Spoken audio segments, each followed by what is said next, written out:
A Petrobras anunciou nessa segunda-feira, né, um aumento no preço da gasolina e do gás de cozinha nas distribuidoras, né? O litro da gasolina vai ter a alta de 20 centavos e o gás de cozinha, perdão, de 13 quilos vai subir de 3,10 para 34, vai subir, desculpa, R$ 3,10 passando para R$ 34,70. Quer dizer, é o primeiro aumento, né, da atual gestão da Magna Chambriard. Isso afeta o mercado, Rodrigo Oliveira? Afeta a credibilidade Afetou. dela ou já era um seminário esperado, Rodrigo? Não, não, afetou, não era esperado. Aliás, era esperado, mas não era esperado, né? Aquela coisa que você não sabe muito bem como trocou o comando. Tinha-se essa dúvida sobre qual era o limite de deságio que a Magda Chambriard iria topar, se seria mais dilatado do que o Jean Paul Prats vinha fazendo. Parece que não, parece que ela está com a mesma política de preços.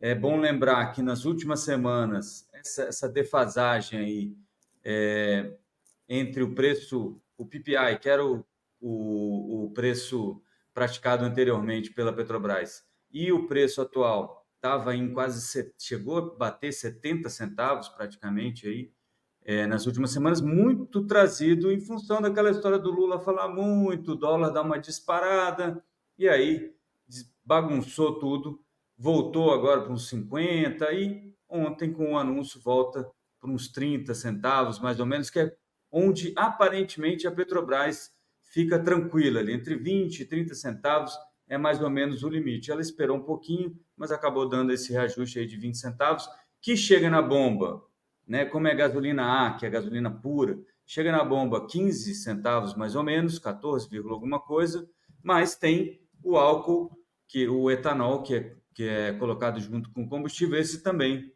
claro, ninguém ia perder essa chance, aumentou mais uns 10 centavinhos, então na bomba é possível que as pessoas sintam aí 20 a 25 centavos de diferença por litro de gasolina. Muito bem.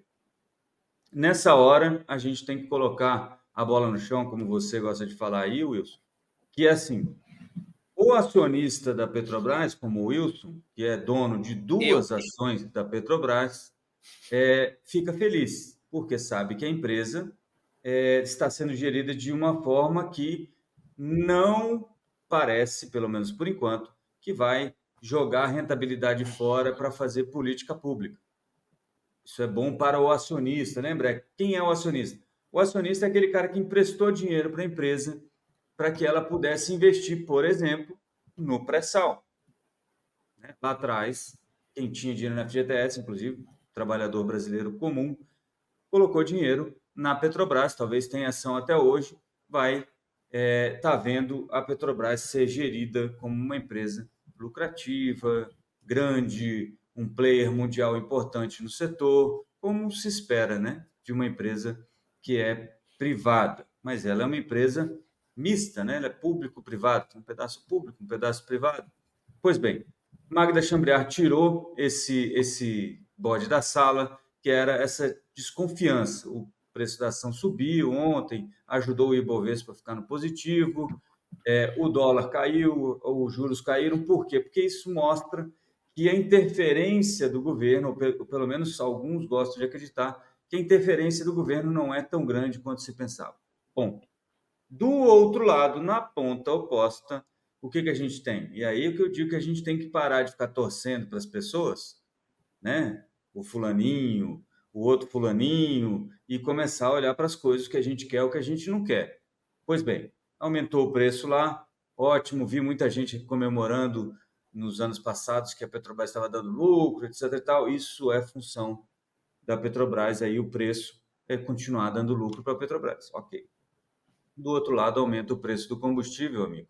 Isso tem impacto na inflação.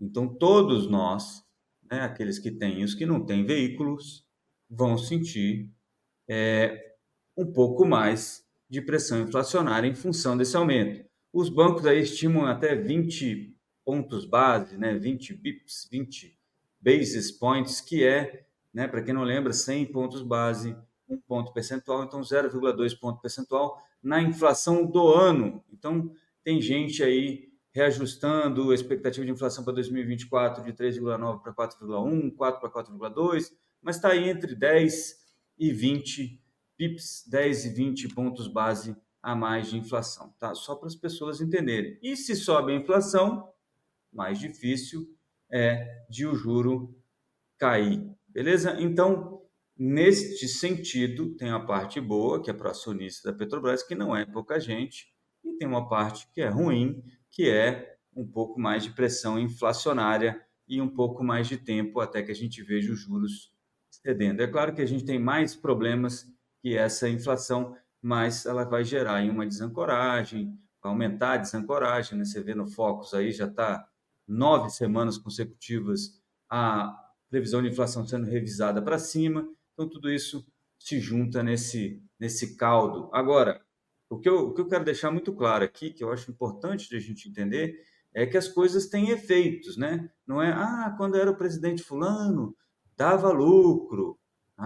Quando é presidente ciclano, dá prejuízo. Agora que vai dar lucro não é legal porque vem a inflação. A gente não pode ficar mudando, como é que se diz, as premissas da discussão.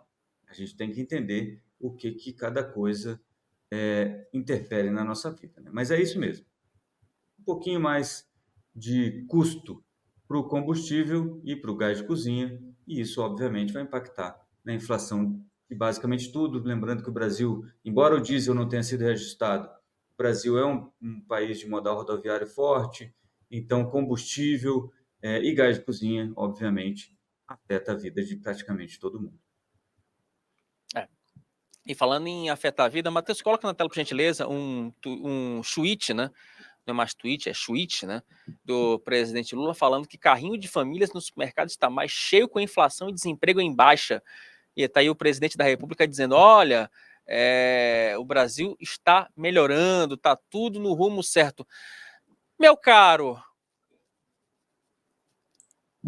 o Brasil está no rumo certo?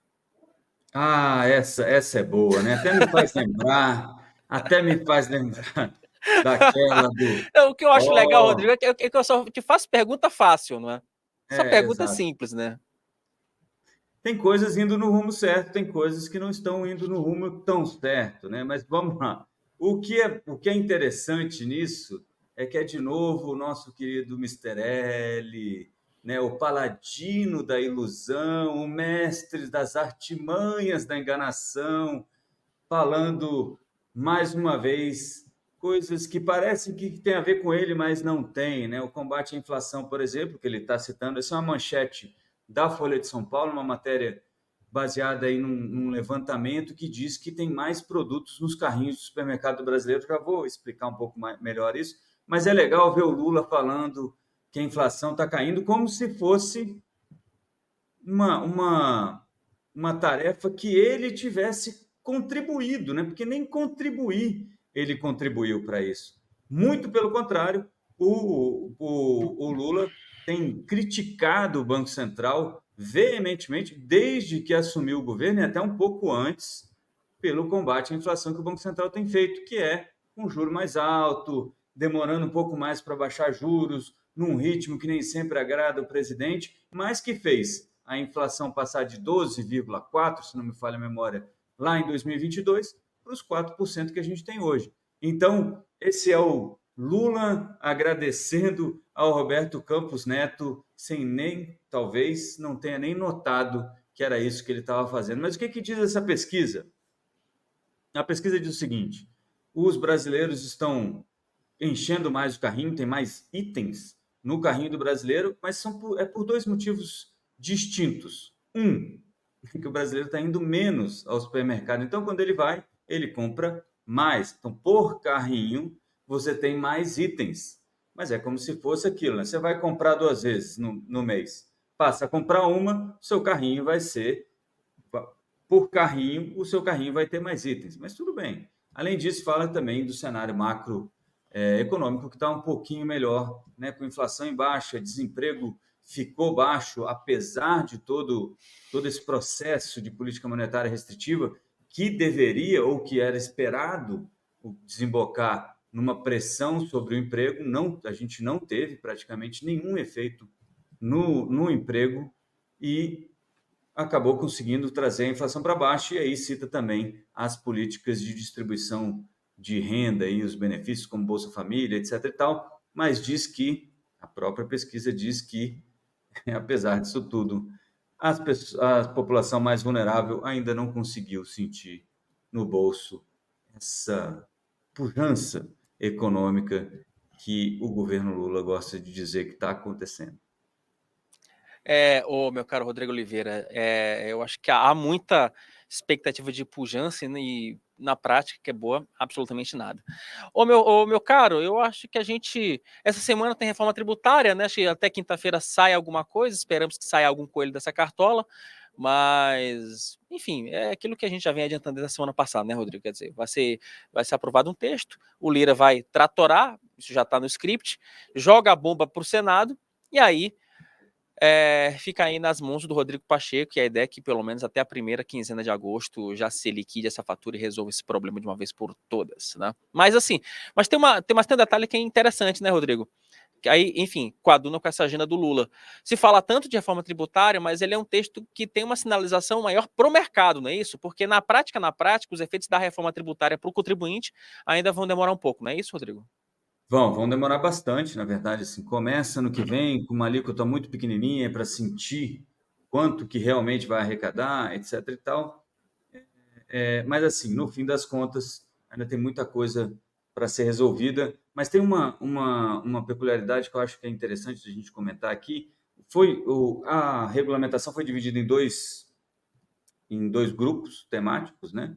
Um grupo está tratando dos produtos em si, a alíquota de imposto, o que vai ser tributado como, né? Quem que vai ficar no imposto seletivo, por exemplo, carros elétricos ficam no imposto seletivo, vai ter desconto de imposto para montadoras, por exemplo, aumentar os benefícios para as montadoras que estão no Nordeste, vai ter carne na cesta básica, então vai ficar isento do imposto, vai ou não vai ficar só na parte reduzida do imposto, e esse tipo de coisa que é menor, mas que a gente até chegou a falar aqui com o relator, e ele falou, olha, isso aqui é um começo, mas pode mudar conforme o tempo for andando e a gente começar a sentir que não, isso aqui precisa desse tipo de ajuda, etc. e tal, e assim como o cashback, que ainda é uma discussão sem resolução. Do outro lado, o grupo está definindo ali o comitê gestor do IBS, né, que é aquele imposto sobre bens e serviços, que pegou o CPMF, os impostos estaduais e municipais, e ficou tudo junto nesse IBS. Qual era o problema que os governadores tinham? Era como é que ia ser feita essa partilha, né? Eu vou perder dinheiro, dizia um governador qualquer, o outro eu vou ganhar mais dinheiro, destacou mais um governador, até que aparentemente chegaram a uma conclusão, mas o grande pulo do gato aí é que muita coisa está ficando para regulamentação nos próprios estados. Então, isso acabou facilitando um consenso em torno desse relatório, que deve, inclusive, a gente falava ontem que o governo admite deixar essa segunda parte para agosto, mas é possível que consiga votar ainda essa semana, no máximo na semana que vem, lembrando que quinta-feira da semana que vem o Congresso Nacional entra de recesso. Então, a ideia é votar tudo nessa semana, comecinho da semana que vem. É muito possível que isso aconteça. Tem algumas coisas ali que vão afetar a vida, né? Tudo vai afetar a vida de todo mundo, mas algumas coisas que você já ouviu falar, como, por exemplo, o ITBI, a hora da cobrança do ITBI se isso passar, pode ser antecipada pelo órgão que está cobrando aquilo para a hora que você assina o contrato de compra e venda. Por quê? Porque o governo e os governantes das unidades federativas entendem que, às vezes, as pessoas fazem contratos de gaveta de venda de imóvel e não formalizam isso, né? Não levam à frente o negócio, não finalizam para não pagar o ITBI. Então, assim que o governo tiver conhecimento do contrato, ele já pode cobrar o ITBI, que é aquele imposto sobre transmissão de bens imóveis. Então, por exemplo, você vendeu um apartamento para outra pessoa, você pode até tentar não pagar, deixando aquele contrato de gaveta, mas agora o governo vai poder buscar esse dinheiro assim que ele souber que o cartório avisar ou qualquer coisa, o banco ou sei lá quem a avisar, ainda não tem regulamentação também sobre como isso seria feito, mas anteciparia então aí alguma arrecadação para o governo. Uma outra coisa que voltou, o governo tinha proposto, depois tirou porque pegou mal e agora voltou via aliados do governo, é o ITCMD sobre fundos de previdência privada, que é aquele imposto que você paga na transmissão de bens, né, de alguém que morreu para os vivos. Então, o ITCMD, que era isento os fundos de previdência, passa a ser cobrado, mas somente nos últimos 5 anos de depósito. Tudo que tiver mais de 5 anos de depósito não entra no ITCMD, que vai até 8% aí, dependendo do estado. Beleza? Então, essas são algumas mudanças que devem causar ainda um pouco mais de repercussão nas próximas semanas, nos próximos meses, quando tiver também no Senado. É basicamente isso.